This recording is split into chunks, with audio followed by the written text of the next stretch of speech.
Thanks to all of you who stuck around till the end here, and thanks to our panel members also. We have, I think, a good blend of speakers here today, both from an industry corporate standpoint, site-specific standpoint, and also Department of Energy, and we also have GAO here today. So the topic is assurance, and that can mean a lot of things to a lot of people. It can mean contract or assurance, or CAS. It can be performance assurance from a corporate standpoint, or it could be something else. We'll hear about all that today from our speakers. And so I'm going to launch right into this. I have about 5 questions or so, and then we're going to have a little bit of time for Q&A, but we will be done by 3 o'clock. So the first question I have is for our corporate industry representatives, and this is for Heatherly, David, and Jim. What are the positive and or negative trends you are seeing across the sites for assurance, particularly in the light of pandemic challenges, and are there any lessons learned?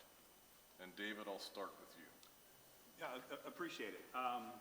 Yeah, and I think when you look at it, and you tie it directly to the pandemic, I think the negatives are, from an assurance perspective, there was a loss of continuity. Things changed. We had people retire, some unexpected. We had changes in how we were working at sites. So that change in connectivity really created some disruptions, and as we all know, disruptions, can impact consistency. Consistency then is how you drive performance, right? You improve your effectiveness, efficiency through drills, through practice, and all of that became disrupted during the pandemic.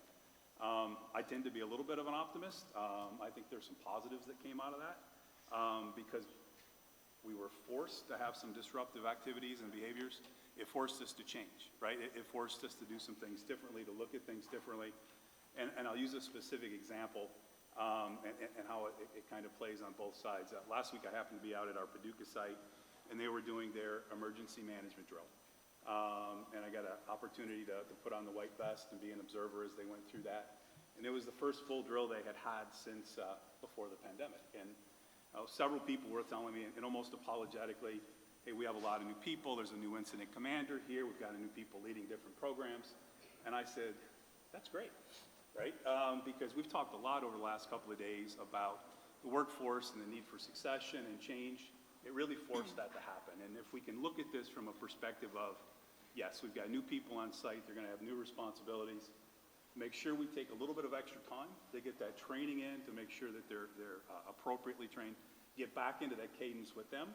I think the outcome will be very positive because we've got a whole new group of people there that went through something for the first time that is going to set up for the success of that site for a long time. So I think it's both.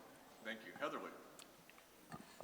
So I'll start with the positives. So I'm loud, guys. I like energy, especially at the end of the day like this. So 2 positives. One was I think we had to start using more technology for some everyday things and to communicate and to actually execute work.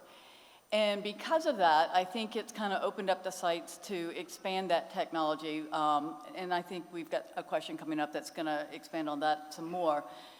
So before the pandemic, I'm one of the people who really likes to look at ways of trying to get talent to the different sites. And sometimes you have to have some ability to telework to do that. And some of the contracts I had just were very resistant to any telework at all. And of course, that's long gone by the wayside. Those who don't telework today or find ways to telework in some ways for some positions are quite frankly dinosaurs. So I think it opened us up to look at new ways to be able to get talented people's capabilities to more sites. And we desperately needed to do that. So that's one good thing. So then the technology and just some of the sites right now are really looking at new ways of measuring things, new software, new capabilities, new ways to integrate it into your business systems or into your performance metrics. And so I think that was very positive. The negative is when we were all kind of coming back to from COVID, there was an uptick in vehicle accidents, there was an uptick in lockout, tagout issues, there was an uptick in slips, trips, and falls. And a lot of these were associated with people who had been in the biz for a long time. And it's gotten a little bit better. It's kind of settled back out again when you look at the safety trends. I don't think we've understood yet why it went up and why it went down. Intuitively, we think it has something to do with the COVID, but the pandemic and being away from the site so much. But I don't think we fully understand that yet. But we definitely had some trends, and I still think the trends overall are a little higher than they were previously. But that's an area for us to still really try and understand. Great, thank you. Jim? Yeah, thanks, Jack. Yeah, the pandemic was certainly a challenging and unprecedented time on a number of different fronts, economically, organizationally, and certainly at the personal level. There were numerous impacts and trends that both positive and negative that we're continuing to learn from, but specifically a couple items I would mention is similar to previous speakers would be the fact that we had to change our processes and programs initially during COVID to a remote virtual process. So adapting our assurance programs, our oversight and inspection programs to a remote and virtual process for a period of time, as Heatherly pointed out, drove some technical innovation, which I think we should continue to take advantage of.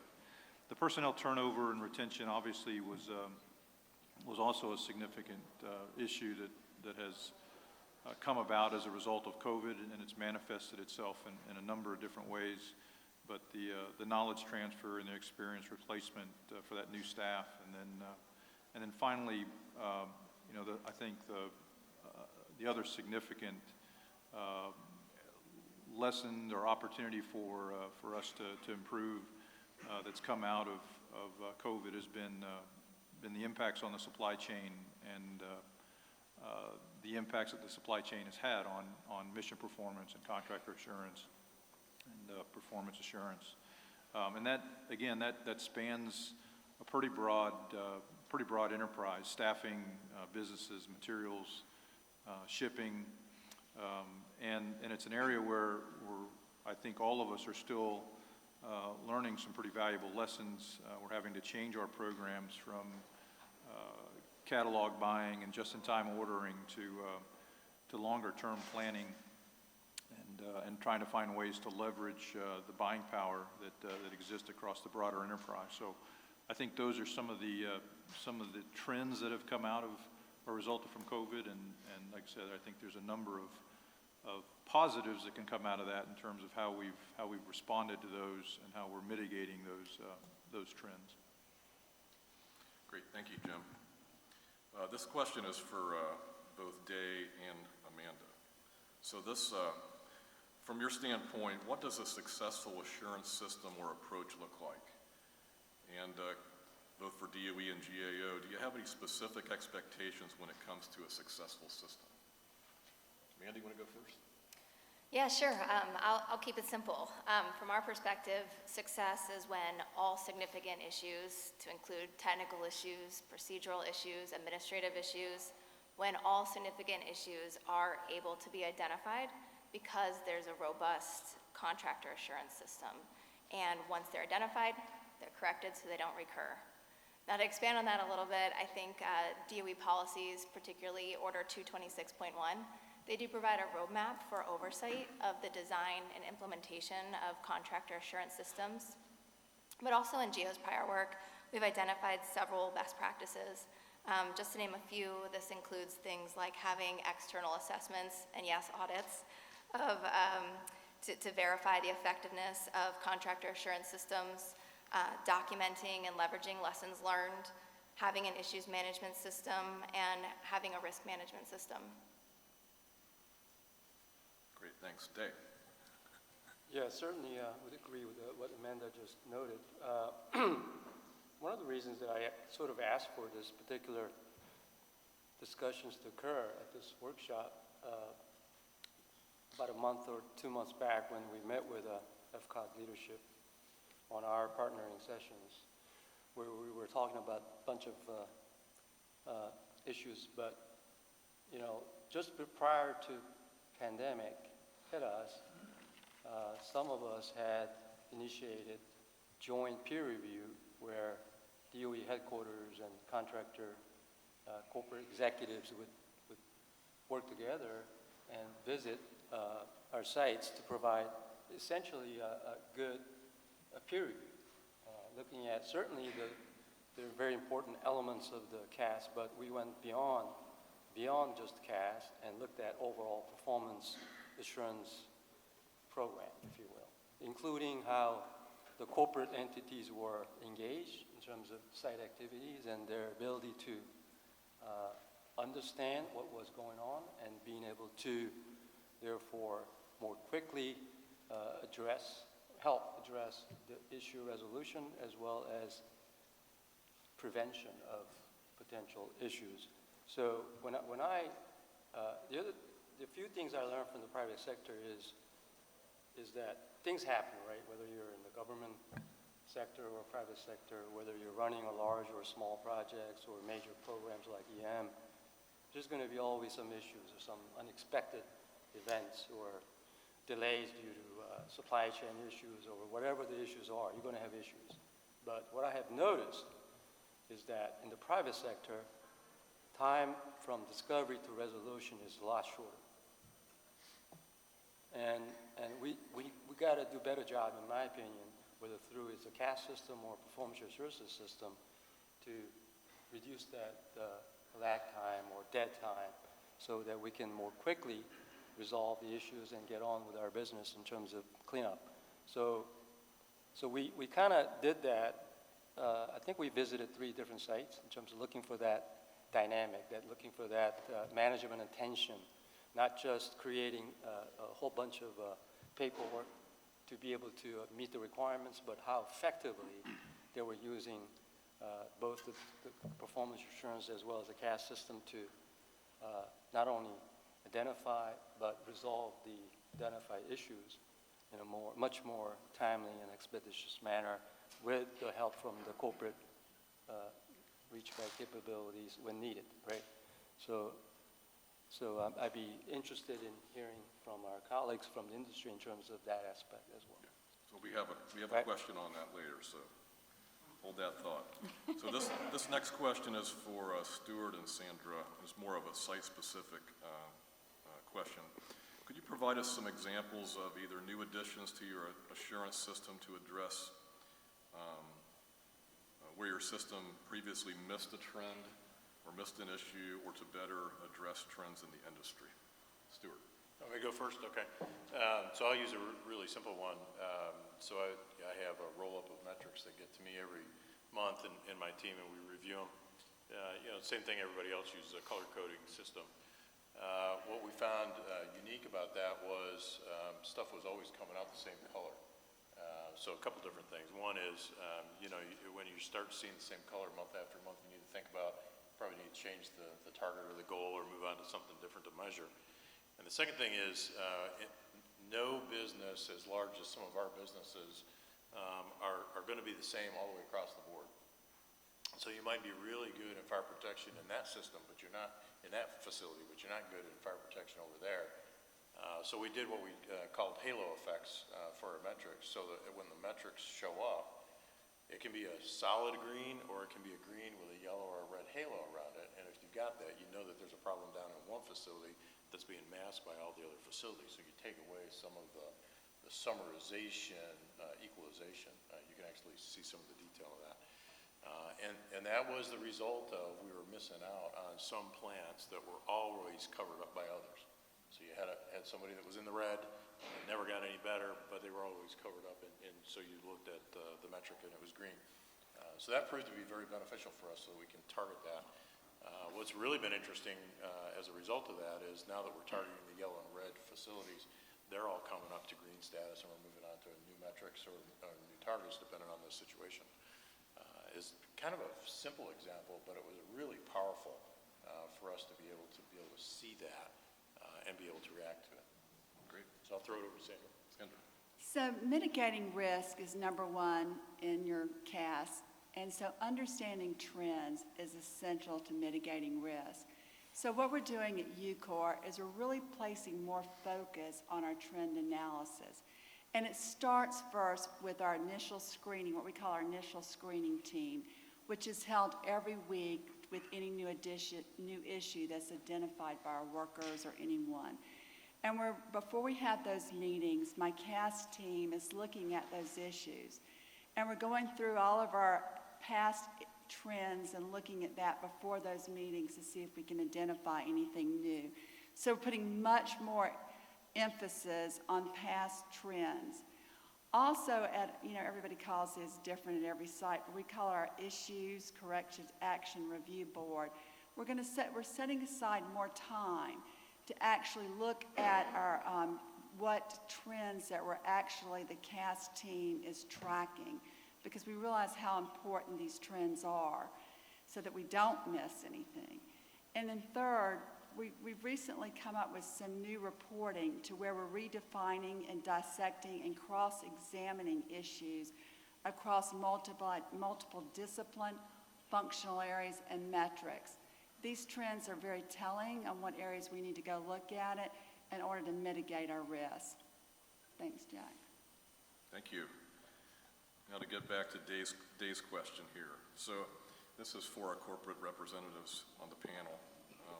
How involved are the corporations in the site's specific assurance programs? Could you provide some examples of findings, issues, and lessons learned from the corporate performance assurance reviews? And how could the corporations be more involved? Heatherly? So this is actually something Day and I talk about all the time. He wants more hands-on governance. So we've been actually trying to do that a lot more, visiting the sites a bit more, actually doing some more in-depth field reviews. And I think all the companies are really doing that now. And I can tell you that when you participate more, it allows better communication between the site's management with the board. Particularly, I think, for areas when they need help. Because if you're there reviewing and helping, then they're going to be more willing to reach back out again to get additional help. So I actually really like the concept and while still maintaining the lines of a board versus, actual helping with the field execution. But, so I think we are seeing a positive trend on that. David? Yeah, I agree, Heatherly. I do think we are doing a good job of being appropriately engaged from a corporate oversight. Dave, back to your comment, I always like to say that, an assurance program, whether it's a safety assurance, whether it's CAS, whether it's overall delivery assurance, it has to be defined. Right? People have to understand what's being done. It has to be administered. It has to be administered across the program, and people need to know what the expectations are. It takes a really strong mix of people and process, that defined process, but also the right people that understand what they're looking for to be able to administer that. And then it has to provide results. And to me, results are forward-looking. Data gives us a lot of information. Your assurance program figures out how to take that data and turn it into something that allows you to mitigate and ameliorate problems. So, we've got a lot of good tools across the complex that give us quantitative information. It's do we have the right people that are able to assess that data, figure out what those trends are, and turn that into actionable items so that we're appropriately mitigating risk. So I think that's where we try to focus from a board oversight. I think if we can do that, we can also try to be the independent group because our sites are all great. They have great leadership, but they're awfully close sometimes to the issues that are going on. So, how do we have an independent view to make sure that we're providing that independent look, saying, hey, there's a gap here. Have you thought about this? Are you emotional in that area? It is a key element for us to look at. And then really to provide the support, whether it's, we've had a few things that we've worked on together here recently where we've had to go in and help mobilize some, labor negotiation support, HR issues that have come up. So can we take those things off of the site and make sure we're appropriately providing the guidance there? To me, I think that's where the assurance from the corporate function comes in. So. Great, thank you. Jim? Yeah, thanks, Jack. Yeah, I totally agree with Dave and Heatherly. I think the corporations have embraced the challenge that the gauntlet that Day has thrown out. I was involved on all three of those assessments with Day early on, but since then the corporations have continued these peer review assist visits to most of the projects at this point in time. In fact, we're starting to get into our second iteration, but just for those that are not necessarily familiar with the concept, it's the teams now are made up of parent company senior executives that come in to assess the health of assurance programs and to evaluate not only the programs but then the execution and mission performance with the intent of shining a light on risks, but also on lessons learned that then can be shared across through the parent company lines of communications throughout the DOE enterprise.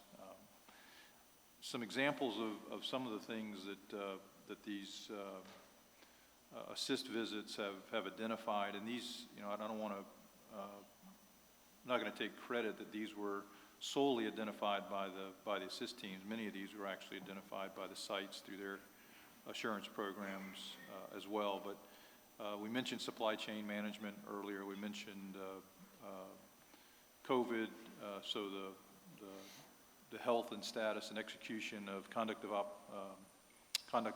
of operations plans, COVID management and mitigation, lockout, tagout, both prior to COVID and then since coming back from COVID, cybersecurity, enterprise risk has been one of the larger items that tends to surface as an area for improvement, and the critical thinking associated with an enterprise risk program.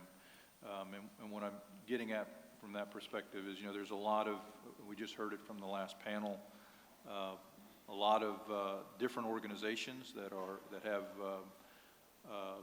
different but supporting missions, and so having a program or a process where a decision made in one area is not done in isolation. It's done in the context of what are the second and third order effects and how that affects the overall approach is something that we can all continue to learn from and improve on.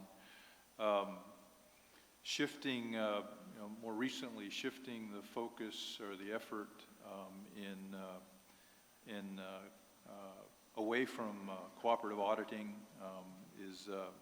is also something that has come up on a number of these corporate reviews. Obviously, task order management and negotiation and the timing and the resources necessary to be successful in that area has come up a number of times. And then along with that critical thinking, enterprise risk, also another area that, a related area would be the interface and organizational interactions that must occur, not just with customers, with stakeholders, regulators, but then also with the partner organizations at the various sites, and quite frankly across the enterprise. And WIP is a great example where the decisions and programs that are implemented at WIP are impact just about all of the sites within the complex. And so having a program and a process to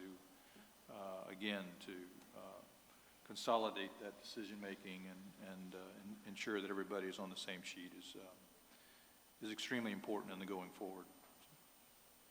So Stuart and Sandra, if you want to provide a comment, I know that some of the LLC governance boards have contractor assurance, either subcommittees or part of that group. You may want to comment a little bit about your corporate involvement in your site-specific programs. Yeah, you want me to go first, Sandra? I do quarterly board meetings with my board of directors, and we have a rolling schedule, a regular calendar of events and topics that we go through, and so twice a year, semi-annually, we have a contractor assurance subcommittee that gets together and comes down and does an in-person visit in most events. I mean, sometimes the COVID numbers are up and we do it virtually, but most of the time they try and get down there so they can actually look at the people that they're interfacing with and see body language and all of the positive effects of that. The whole purpose is to report back to the board on this semi-annual basis, confirmation that we're actually doing what we need to do as an LLC with our contractor assurance program, that rolls then up to the board of directors and make sure that we're not missing something, we're not blinded, don't have emotion behind us, some of the stuff that David was talking about. So I think that's really positive. I'll give you an example of the interesting dynamics that sometimes come out of that.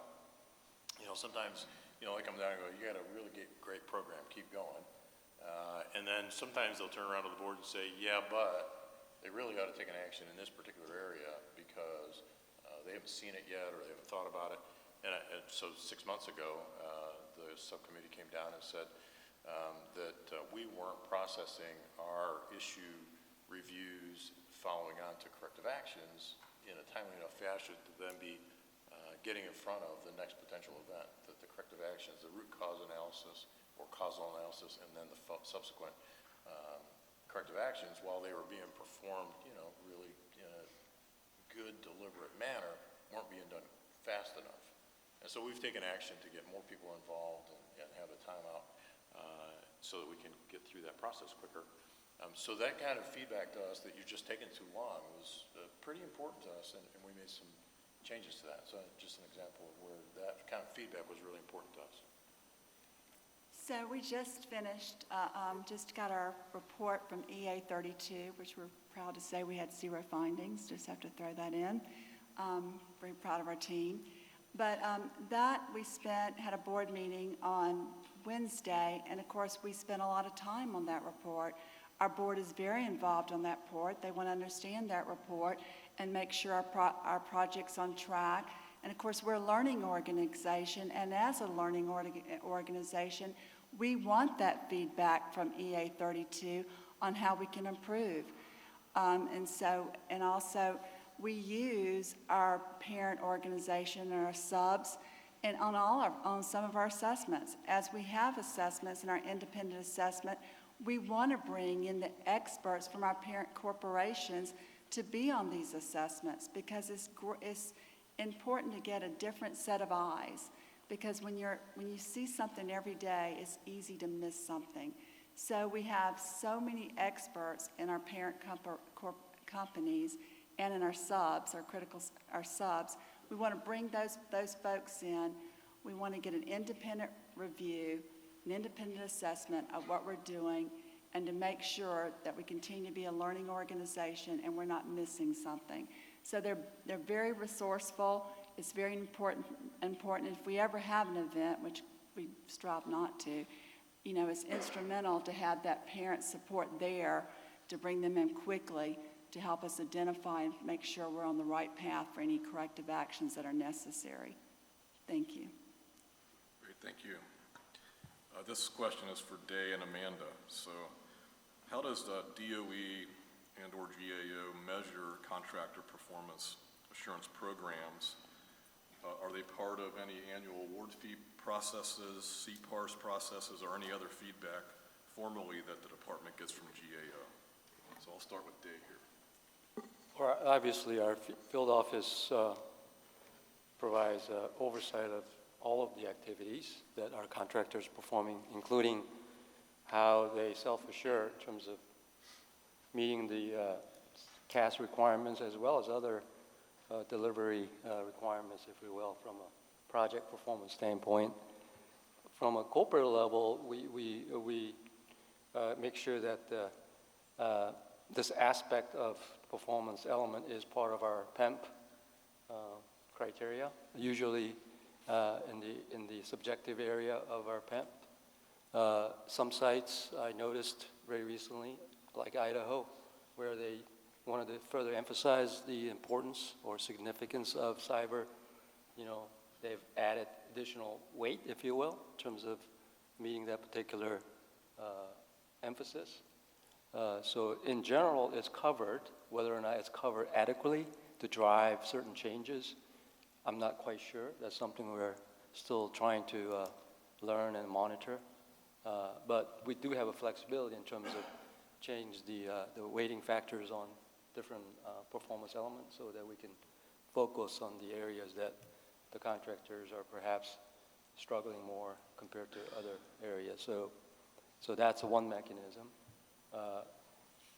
I do think there's a value, just like what we did with Jack Zimmerman and his folks, along with HII and BWXT corporate executives. We went down to EMLA, Los Alamos cleanup site for a week, and we scrubbed most of their business systems, financial, cost, and project control, plus some of the other areas that are germane to improving their overall performance.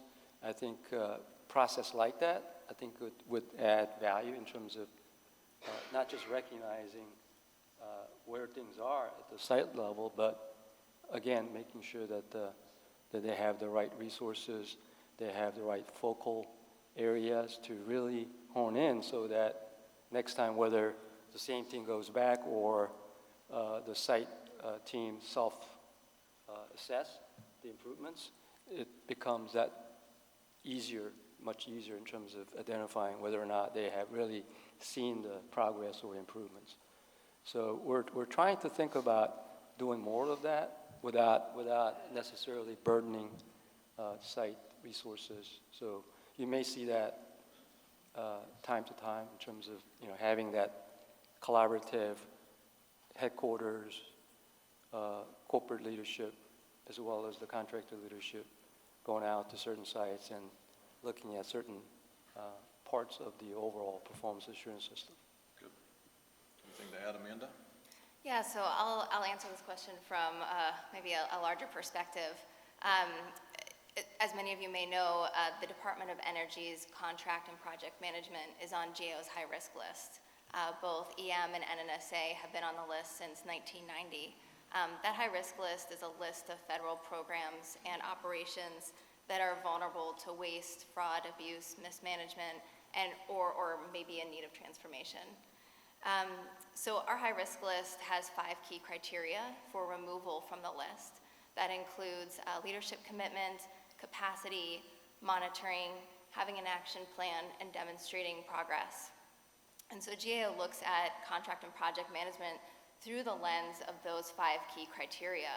We've been evaluating DOE, looking at those 5 criteria over the last 3 decades, and we'll be looking at those 5 criteria into the future as long as EM remains on that high-risk list. And so our next update will actually be next spring in 2023.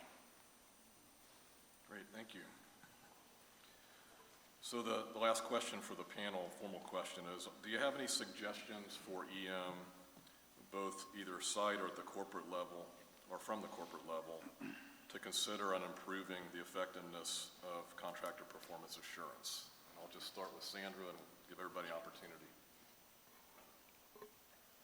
My only suggestion is when there's a change in any standard, to get a small team of contractors together so we can make sure that we understand the change, so that some contractors either over-apply it or under-apply it, so that we make sure that we meet the department's expectations. Thank you. Joe? Yeah, I think I just have one recommendation or opportunity from a corporate perspective, and that is, I think it would be value added to further explore maturing this concept of corporate peer reviews. But I also think that there's a great opportunity there to consolidate those back, similar to the pilot, to be a joint effort between DOE and corporate efforts, as opposed to two separate efforts that then puts a further strain and demand on the project. So I think that'd be something worth looking at again, and I think it provides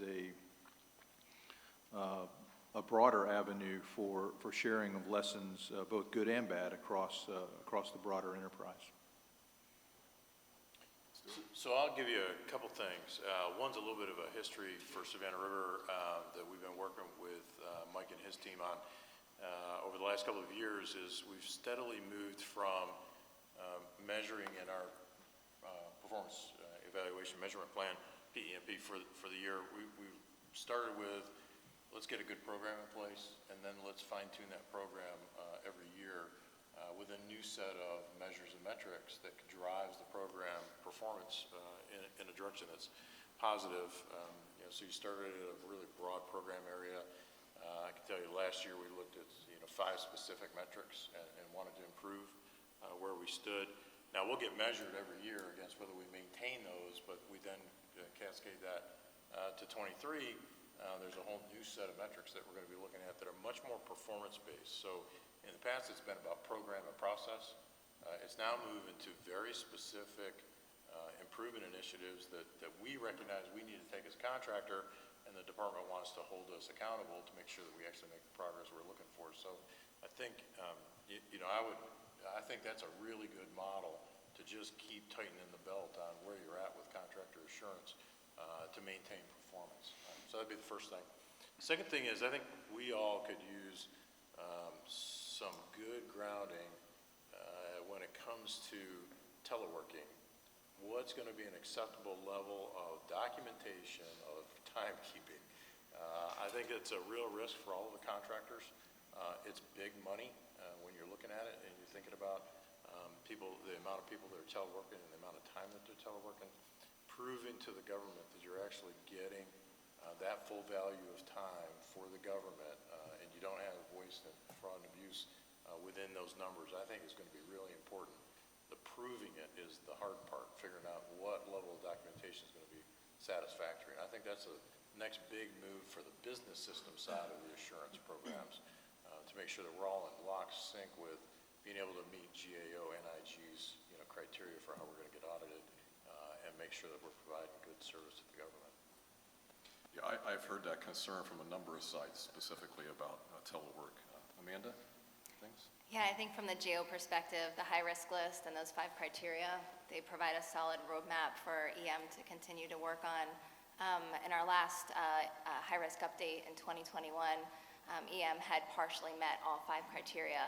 That actually reflects an improvement in the capacity area, in part because of the development of the acquisition core. But I think, again, those 5 criteria would be a solid path forward. Thanks. Did you say we're going to get a much improved score? Stay tuned. Spring 2023. David, anything else to add? I think application is what I would say, and I think one of the things we've learned in the safety realm when you come to assurance is if the application of your processes drive behaviors that are perceived as punitive, they drive the incorrect behaviors. If people tend to hide things, they're not as forthcoming.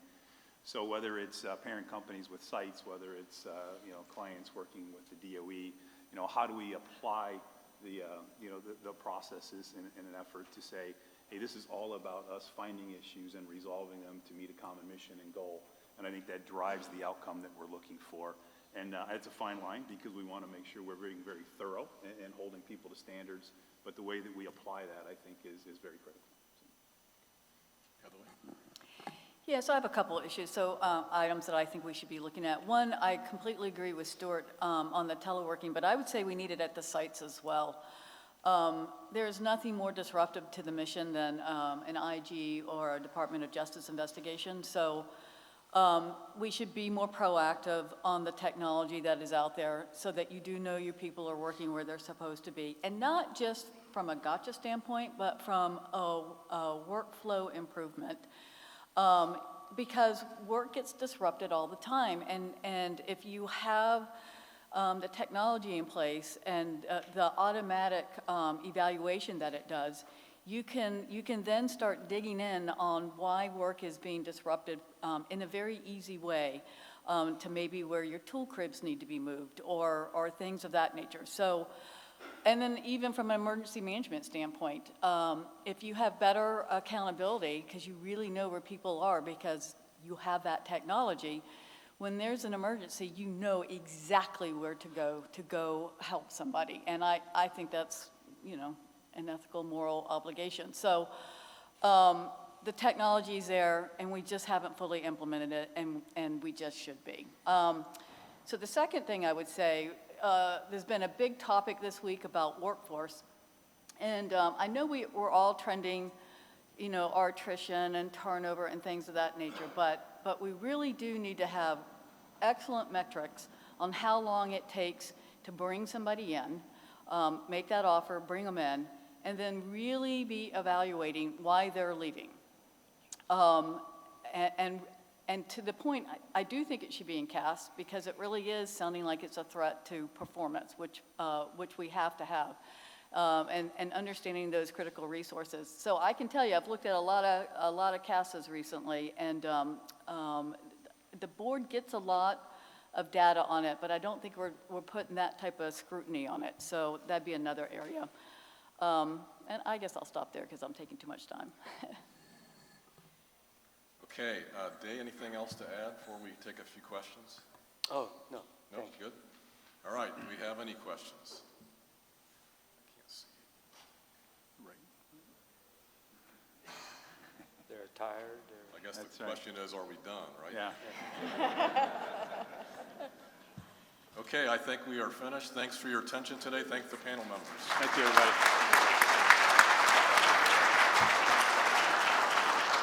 I think, Marty? And with that, we're adjourned. Thank you so much for sticking with us through the week. It's been a great conference. Have a great trip home, and we'll see you next year. Thank you. Short notice.